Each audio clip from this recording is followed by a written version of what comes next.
Rreth 50 biznese të veshjeve në zonën e njohur si Tregu Maqedonas, në qytetin e Korçës, kanë kundërshtuar një aksion të ndërmarrë nga policia bashkiake, e cila ka kërkuar lirimin e hapësirave publike dhe heqjen e mallrave të ekspozuara jashtë ambienteve të dyqaneve. Aksioni është zhvilluar një ditë më parë, ndërsa sipas vetë tregtarëve, ai ka ardhur në mënyrë të papritur, pas një njoftim paraprak apo dokument zyrtar që të justifikojë ndërhyrjen. Kjo situatë ka shkaktuar shqetësim të madh tek tregtarët, të cilët prej më shumë se 2 dekadash operojnë në këtë zonë dhe e konsiderojnë ekspozimin e mallrave jashtë si një element thelbësor për mbijetesën e aktivitetit të tyre.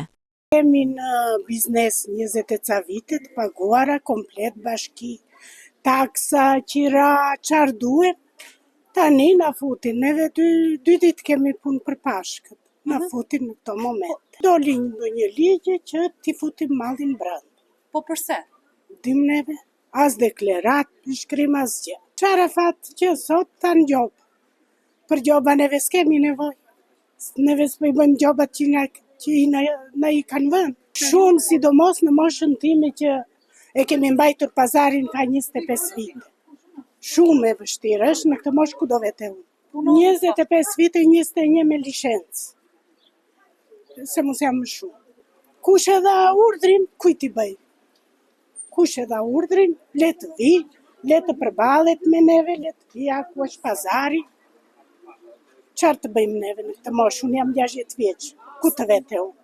Tregtarët theksojnë se periudha në të cilën është ndërmarrë ky aksion është ndër më të rëndësishmet për xhiron e tyre vjetore, pasi festat sjellin më shumë klient dhe rrisin shitjet. Sipas tyre, kufizimi i ekspozimit të mallrave do të ndikojë drejt për drejt në të ardhurat e tyre, duke i vendosur në vështirësi ekonomike. Kanë thënë që nëse mund vini fare në mur, asgjë vetëm brenda, po ne si do shesim?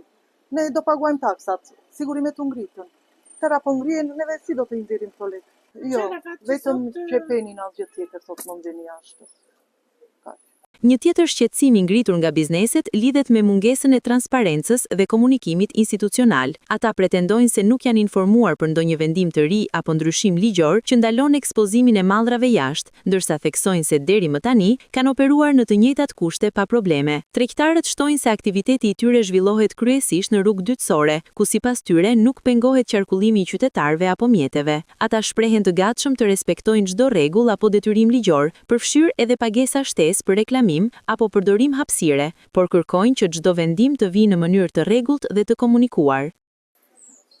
Ne i bie ta mbyllim etikin, asgjë tjetër. Ne nuk po shesim me mallin të ekspozuar jashtë. Çfarë do bëjmë?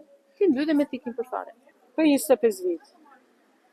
Si o duket kjo situatë? Po s'ka fare njerëz, shkoj si shuga, bosh fare. Këto janë rrugë dytësore. Po mos ke dyqane, s'ka njerëz këtu. Çfarë do bëjmë? Nxirrni gjoja 2 kupa, thamë. Ne i kemi dyqanet e vegjël.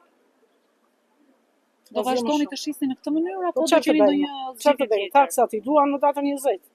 Nga ana e policisë bashkiake, bëhet me dije se aksioni është ndërmarrë në kuadër të zbatimit të ligjit për lirimin e hapësirave publike, me qëllim rregullimin dhe sistemimin e zonave tregtare në qytet. Sipas këtij vendimi, bizneseve do t'u lejohet të vendosin deri në 3 manekin në fasadë për qëllime reklamimi, ndërsa çdo ekspozim tjetër jashtë ambienteve të dyqanit nuk do të jetë i lejueshëm. Nga ana tjetër, tregtarët janë drejtuar pranë Bashkisë së Korçës për të kërkuar sqarime dhe për të zhvilluar një komunikim të drejtpërdrejtë me drejtuesit vendor lidhur me situatën e krijuar, në përpjekje për të gjetur një zgjidhje që të balancojë zbatimin e ligjit me mbijetesën e aktivitetit të tyre ekonomik.